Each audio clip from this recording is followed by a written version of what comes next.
The access card in Maya Whitaker's apron pocket opened a door she had never touched at exactly 12:17 a.m., while she was still downstairs, rinsing blood from a broken wine glass out of the kitchen sink. She learned the time because the security manager dragged her into the private elevator before she could dry her hands, shoved a tablet in front of her face, and showed her name blinking on a restricted floor log beside a room only 3 people in Bakia House were supposed to enter. Behind him, Marcus Bell stood with his collar torn and his eyes fixed on the polished floor, and the sight of her ex-fiancé refusing to look at her told Maya more than any confession could have.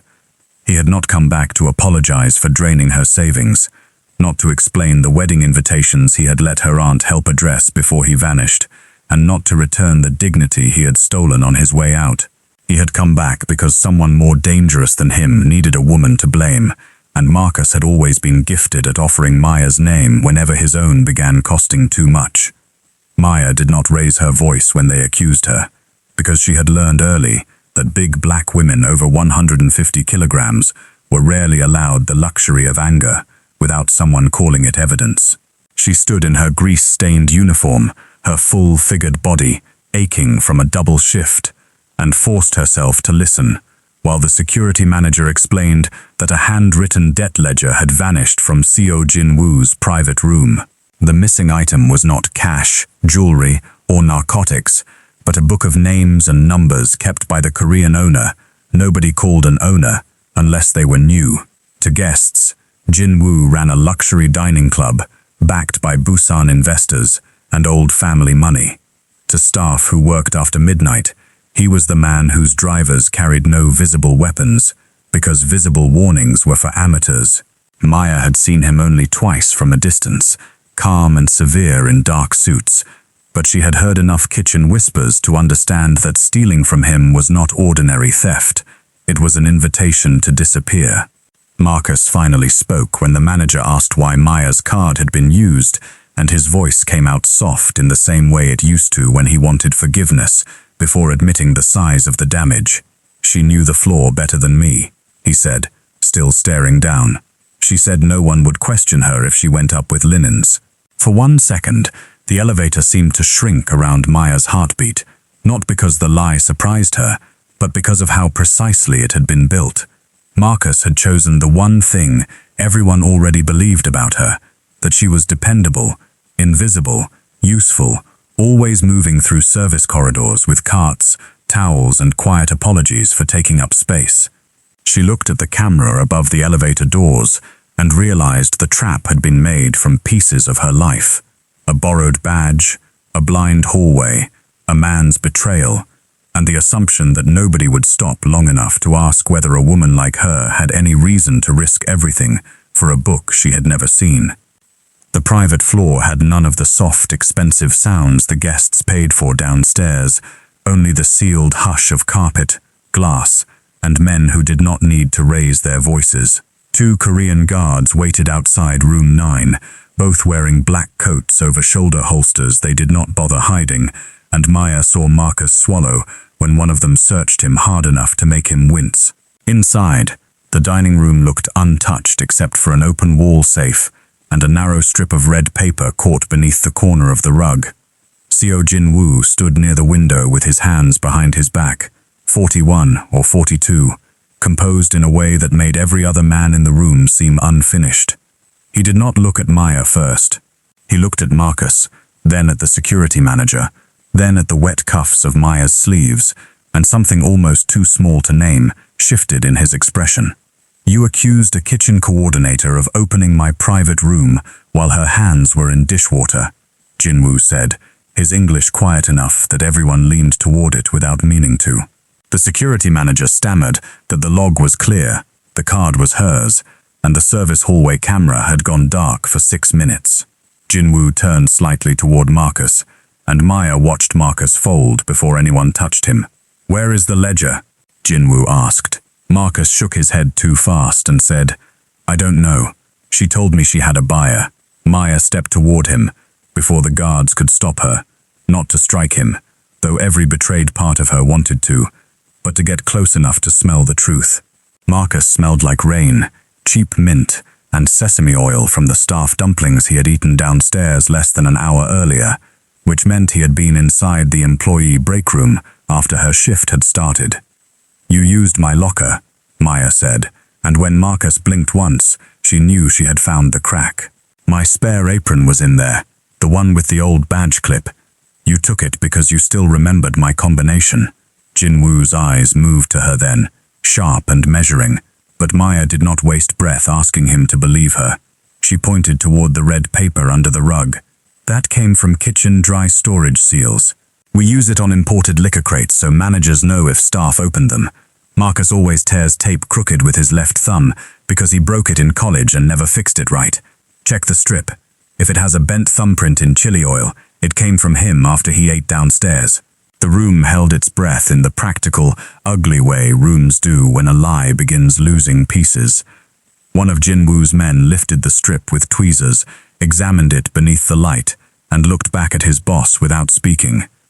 Jinwoo did not soften, but he changed direction with the clean speed of a man adjusting a blade.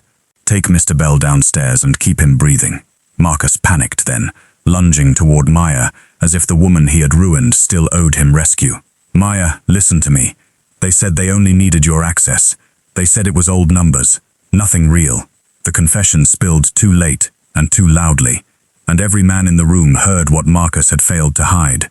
Jinwoo stepped between them before Marcus's hand reached her, not tenderly, not as a savior, but with the swift territorial precision of a man preventing damage to evidence he had not finished reading. "Who said?" he asked. Marcus's mouth opened, then shut, and fear dragged his eyes toward the security manager before he could stop himself. The security manager reached for his gun, and the night broke open with one violent movement. Jinwoo's men moved first, but the manager was already backing toward the service door, firing once into the ceiling to scatter the room before vanishing into the hallway. Marcus screamed. Maya dropped low behind the table, her body hitting the floor hard enough to send pain through her hip, and from that angle, she saw something no standing man could have noticed. A small brass key taped behind the sideboard leg, hidden exactly where a nervous thief might leave it if he expected to return after the first search. She grabbed it, shoved it into her bra, and forced herself upright as Jinwoo turned toward her with a gun in his hand and a question in his eyes that was not trust yet. It was calculation, interrupted by surprise. "Your security man didn't steal for Marcus," Maya said, breathing hard through the pain and the gun smoke. "Marcus was bait. Whoever paid him knew you would look at the thief first, not the person allowed to investigate the theft." Jinwoo stared at her long enough for the danger in the room to gather a new shape, then said something in Korean that made one of his men lock the elevator from a wall panel. "That key," he said, his eyes dropping to where she had hidden it, without pretending not to notice. "You will give it to me." Maya met his stare, still tasting fear, still hearing Marcus crying in the hallway, still feeling the shape of every mistake that had brought her here. "No," she said, "not until I know whether handing it to you clears my name or buries me faster."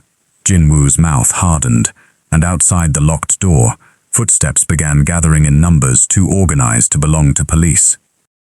The footsteps stopped outside room 9, with the clean discipline of men waiting for one command, and Maya understood that whoever had arranged this had not planned a sloppy theft, but a controlled transfer of blame.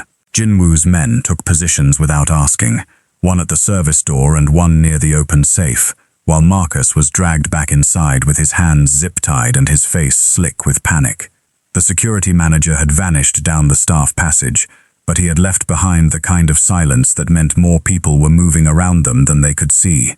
Jinwoo held out his hand again, palm open for the brass key, and Maya hated that a part of her wanted to give it to him, simply because he looked like the only person in the room capable of making the danger obey.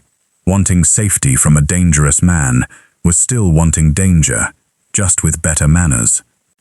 "You think I stole from you," Maya said, keeping her back near the sideboard so no one could come behind her easily. Jinwoo's gaze did not leave her face, and the coldness in him seemed less like doubt now than a disciplined refusal to waste emotion before the facts finished speaking. "I think you notice what frightened men miss," he said. That makes you useful and dangerous in equal measure.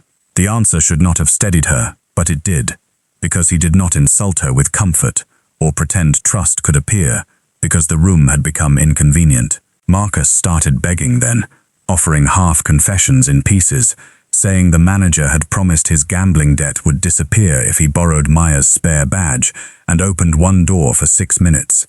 He claimed he never touched the ledger, only passed a wrapped parcel through the staff laundry chute to someone waiting below. Maya watched Jin-woo listen without blinking and realized Marcus was not trying to save her, even now. He was trying to become small enough for punishment to pass over him and land somewhere softer. A phone vibrated on the floor beside an overturned chair, and Jin-woo's nearest man picked it up before Marcus could reach it with his bound hands. The screen showed one incoming message from a number saved only as Uncle Park, and the words were written with the calm cruelty of someone who believed every person in the building had already been placed where he wanted them. If the woman is still alive, bring her with the key. Jin-woo read it once, and whatever restraint lived in his face became more frightening than anger. Min-gyu, one of his men said softly, and the name carried weight through the room. Not surprise exactly, but the dread of a suspicion becoming too expensive to ignore.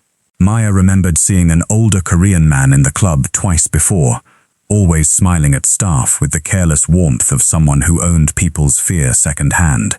He had once corrected her pronunciation of a menu item in front of guests, not cruelly enough to report, just sharply enough to remind her that kindness from powerful men was often only another room they controlled. Jin-woo moved toward the wall safe and pressed his thumb to the scanner hidden inside its lower panel. A second compartment opened beneath the empty shelf, revealing nothing but a narrow indentation shaped like the brass key Maya had found, and the sight of it made several men shift, as if the room had confessed before any person did. He looked at her then, and the silence divided between the men who would take the key by force and the man deciding whether he was still one of them. "That compartment holds a duplicate page," he said. "Not the full ledger. One page. I kept it there because I stopped trusting my uncle 6 months ago." Maya's hand tightened against her chest, where the key still pressed warm beneath her uniform. "Then why let him near this club?" she asked. "Because in my world, accusing family without proof starts a war before it ends a betrayal," he said, and although his voice remained flat, Maya saw the cost beneath it. Men like Jin-woo did not bleed where anyone could point. The power cut out before Maya could answer, and emergency lights washed the room in a red glow that made the open safe look less like evidence than a wound someone had planned to reopen. Jin-woo's phone rang once. Then his sister's voice came through on speaker, trembling but controlled as she spoke Korean first, and English, only after Jin-woo said her name, with a sharpness that cut through every weapon in the room. "Oppa! They are at the East Garage. They said you have 8 minutes." The call ended with a muffled struggle that made Marcus sag against the wall, whispering that he had not known they would take her. Maya was already looking at the service map framed beside the staff exit, because she had walked these corridors for 3 years with linen carts, broken plates, and unpaid overtime in her bones. Men with guns knew entrances. Staff knew shortcuts, camera angles, storage locks, and the dead spaces rich people never noticed, because no one had ever paid them to look down. "East Garage is a trap," Maya said, and Jin-woo rounded on her with a look that could have frozen a braver person if fear had not already sharpened her beyond politeness. "You do not know that." She pointed to the map and kept her voice steady enough to survive him. "I know whoever sent that message asked for me and the key, not just the page, which means the page alone does not finish their plan. They need me alive long enough to look guilty, and they need you angry enough to make a mistake everyone can understand later." She tapped the route between laundry and dry storage. "The garage camera feeds through the pantry office. If your security manager turned the hallway camera dark, he can turn that one dark too. But the laundry chute Marcus used drops beside dry storage, and dry storage has an old delivery intercom that records sound for inventory disputes. If your uncle's people collected the parcel there, the audio may still be on the backup unit." Jin-woo did not thank her, and Maya respected him more for not wasting time pretending gratitude mattered while his sister was in someone else's hands. He took the key only when Maya pulled it from hiding and placed it on the table instead of in his palm, a small choice that mattered because neither of them could afford to name the difference between cooperation and surrender. He opened the hidden compartment, removed a folded page sealed in plastic, and handed it to his man without taking his eyes off her. "You come with me," he said. Maya almost refused on instinct, but Marcus laughed weakly and muttered that she had always wanted to be important. The old hurt rose in her chest, familiar and useless, and she stepped close enough that he had to look up at the woman he had mistaken for easy. "No," she said. "I wanted to be safe with someone who loved me. You made that sound foolish. That was your mistake." They moved through the service corridor with the lights low and Jinwoo's men ahead of them, not running, because running made noise, and Jinwoo's authority seemed built on never giving a hallway more fear than it deserved. Maya kept up despite the burn in her knees, refusing the arm one soldier offered when the floor sloped down towards storage, and Jinwoo noticed without forcing kindness on her in front of men who would misunderstand it. At the pantry office, the backup recorder was still mounted beneath the desk, where staff kept lost receipts and broken pens. Maya knew the manager's password because he used the same 4 digits for liquor inventory and bragged about never forgetting numbers. She entered them with hands that began shaking only after the screen opened, then searched backward from the power cut until the room filled with the rumble of the laundry chute, Marcus's frightened whisper, and the security manager's voice telling someone the woman's badge had worked. Another voice answered in Korean accented English, older, calm, and unmistakable even to Maya. "Good. When Jinwoo protects her, he condemns himself. When he kills her, he becomes what we need him to be." Jinwoo stood behind Maya, so still she could feel violence gathering in him like weather before it breaks. The proof was not complete enough for police. Maybe not enough for whatever old Korean order governed his world, but it was enough to prove the betrayal had been designed around his character. Min-gyu had counted on him being ruthless or protective, and either choice could be shaped into guilt if Maya remained only a disposable woman in a stolen uniform. A crash sounded from the storage entrance, followed by 2 suppressed shots, and Jinwoo shoved Maya behind the pantry shelves as his men returned fire down the corridor. She saw the backup file copying too slowly to the drive one of his men had inserted, and knew that if they fled now, the only evidence clean enough to matter would stay behind. Jinwoo grabbed her wrist to pull her toward the rear exit, but Maya planted her feet, all 150+ kilos of fear and stubbornness, refusing to move while the progress bar crawled across the screen. 30 seconds, she said. "We need the file. We need you alive," he snapped. And when she looked from the progress bar to his face, she saw the first crack in his coldness, not softness, but the fury of a man discovering he cared before he had given himself permission. "Then cover me like you mean it," she said. He stepped into the doorway with his gun low and exact, firing only when a target crossed the corridor, never wasting a shot, never looking back, though Maya knew he wanted to. The copy finished with 5 seconds that felt like a year, and she ripped the drive free just as a bullet shattered the monitor above her head and glass rained over her shoulders. Jinwoo pulled her out hard enough to bruise if she had not moved with him, and they slipped through the dry storage passage toward the old delivery stairs, while flames began licking up the pantry curtains behind them. At the bottom of the delivery stairs, the security manager waited with Jinwoo's sister in front of him and a gun pressed under her jaw. Marcus stood beside them, no longer bound, holding Maya's stolen spare badge like a child clutching proof he had once mattered. For one terrible stretch of silence, everyone understood the final shape of the trap without needing Min-gyu to explain it. Jinwoo had the copied audio. Maya had seen too much. His sister was the pressure point. Marcus, trembling and ruined, remained the only man desperate enough to be useful after proving he could be bought. Min-gyu's voice came through the manager's phone, calm as a closed door, and the demand settled over the corridor with the weight of a blade lowered slowly toward skin. "Bring me the drive and the woman, Jinwoo. Choose family, or choose the stranger who made you forget what family costs? Jin-woo did not answer Min-gyu through the phone, and the silence he gave his uncle carried more danger than any threat he could have made. His eyes stayed on his sister first, then shifted to the security manager's trigger finger, then to Marcus's shaking hand around Maya's stolen badge. And Maya understood the calculation, because she had been doing her own since the moment she saw Marcus standing there unbound. He had not been freed out of mercy, which meant he was still being used, and the manager had placed him too close to the delivery stairs because desperate men made useful confusion. If Jin-woo fired, his sister died. If Maya surrendered the drive, the proof vanished.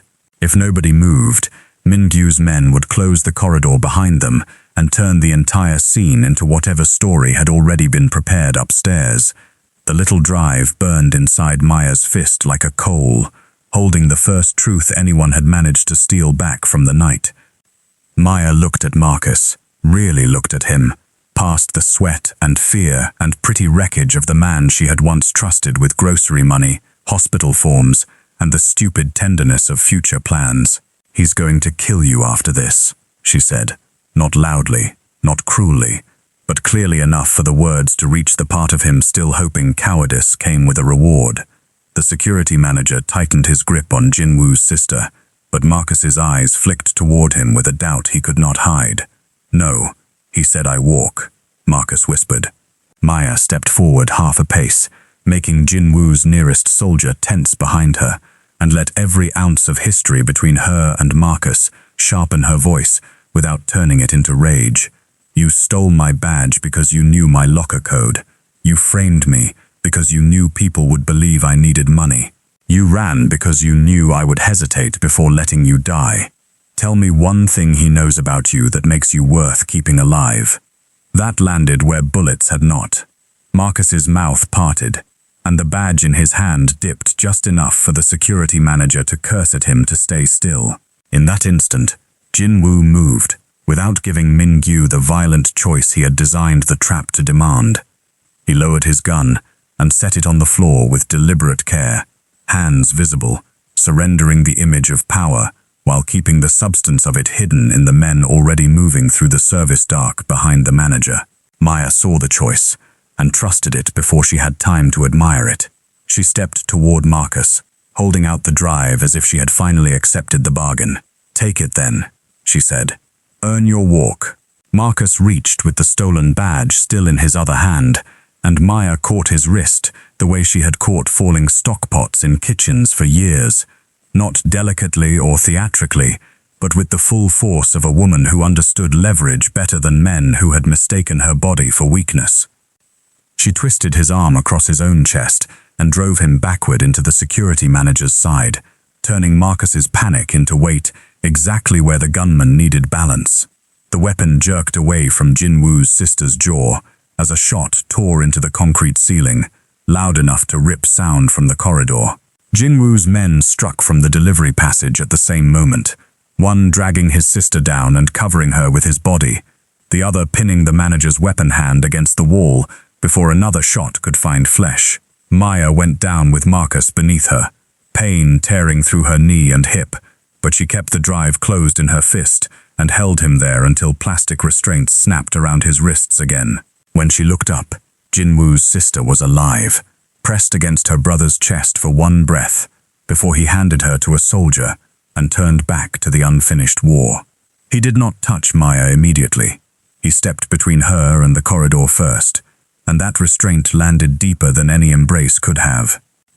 Min-gyu's voice still came through the fallen phone, asking what had happened with a patience that had begun to crack around the edges. Jin-woo picked it up and finally spoke. "You mistook restraint for weakness." Min-gyu exhaled, almost amused, though the sound had lost its polish. "And you mistook one brave woman for an army." Jin-woo looked at Maya, at the blood on her sleeve, the drive in her hand, and the pain she was refusing to give anyone the pleasure of naming. "No," he said. "I knew exactly what she was." Then he ended the call and gave orders in Korean that sent men moving through the building with purpose rather than panic. This time, Maya noticed, nobody tried to move her aside.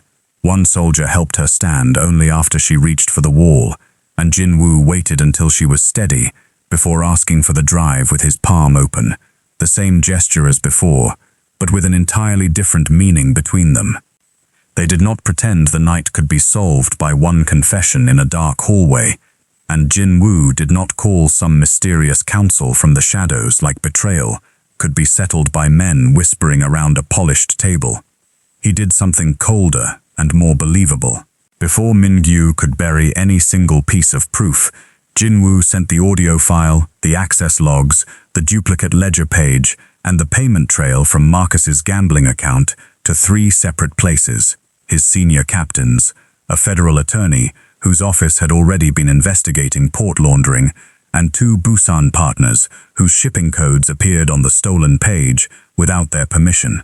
Maya sat on a storage crate while a medic wrapped her knee, watching men who had barely looked at her an hour earlier now wait for her to confirm passwords, hallway routes, camera blind spots, and the delivery intercom's backup cycle. For once, her knowledge of service corridors was not invisible labor, it was leverage with witnesses. The final confrontation came upstairs before sunrise, in Jin-woo's office above the dining room, while police lights gathered 2 blocks away instead of screaming straight to the front door. Min-gyu arrived with 2 loyal men and the practiced disappointment of an elder correcting a disobedient son, unaware that the security manager's silence had already broken and Marcus's cooperation statement was being scanned in the next room. His eyes passed over Maya in her torn uniform and bandaged knee, as if she were furniture dragged into the wrong room, and that glance would have wounded her years ago. Now it only proved he still did not understand which part of the night had defeated him. Jin-woo stood behind the desk with no gun visible, no shouting, and no performance. "You sold our shipping cover to the Jang family, moved debt collections through my club, paid my security chief to blind cameras, and used Marcus Bell to put Maya's name on the door," he said, his voice quiet enough to make denial sound childish before Min-gyu even attempted it. Jin-woo placed 3 phones on the desk, each connected to someone Min-gyu had believed he could frighten separately. The first voice belonged to a senior captain who had already verified the ledger page against port schedules. The second belonged to a Busan partner, furious that Min-gyu had sold routes while pretending loyalty. The third belonged to the attorney, calm and procedural, confirming that warrants would move once the club's weapons and camera tampering evidence were secured. Min-gyu's face did not collapse all at once. It lost authority by inches, the way old wallpaper peels when water has been rotting the wall for years. "You brought outsiders into family business," he said, but the words had no room left to stand. Maya rose carefully before Jin-woo could answer, not because he needed defending, but because she refused to let Min-gyu make her small in the final version of her own story. "You made me evidence," she said. "I decided to become a witness." For a moment, every man in the office looked at her as if the center of the room had shifted without permission. Jin-woo did not smile, soften, or turn the moment into romance for people who had not earned the right to see anything tender between them. He simply moved when Min-gyu lifted a hand toward her, catching his uncle's wrist and holding it still with a pressure that promised violence without spending it. "You will leave this room alive," Jin-woo said, voice low enough to force Min-gyu to listen. "That is not mercy. That is documentation." By noon, Min-gyu was in federal custody, his accounts frozen before his lawyers could move them, his captains divided before they could become an army, and his men scattered by the simple fact that no one wanted to die for a fallen elder whose betrayal had receipts. It was not clean justice, but it was real enough to hurt the right people, and documented enough to survive men trying to rewrite it. Maya's name cleared more slowly than danger had arrived, but it cleared in writing, publicly, with Jin-woo's signature beneath a statement naming her as the person who preserved evidence, protected a hostage, and exposed a conspiracy inside the club's own security. Marcus took a plea, because cowardice remained his strongest instinct, and for once, it served the truth instead of ruining her. Jin-woo offered Maya no fairy tale rescue, no apartment key dressed up as gratitude, No blank check that would make staff whisper a different kind of insult. He offered her a contract through an attorney she chose to rebuild Baekje House's staff access, wage records, camera protocols, and safety systems from the service floors upward. Maya read every page, changed several terms, and signed only when the language treated her expertise like expertise instead of charity. What grew between them afterward did not make Jin-woo harmless, and Maya would not have trusted a harmless version of him. He remained feared, where fear was the first language men had chosen. But inside the club, power began answering to rules that did not depend on who wore a suit and who carried trays. Their love took shape in private choices before it survived a public word.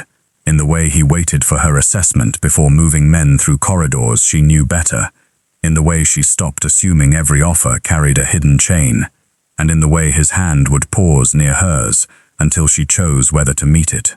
Months later, when he finally held that hand in the reopened dining room while captains, staff and family watched without daring to question it, Maya did not feel saved from her old life. She felt seen at her full weight, in her full dignity, beside a man dangerous enough to protect her and disciplined enough to never mistake protection for ownership.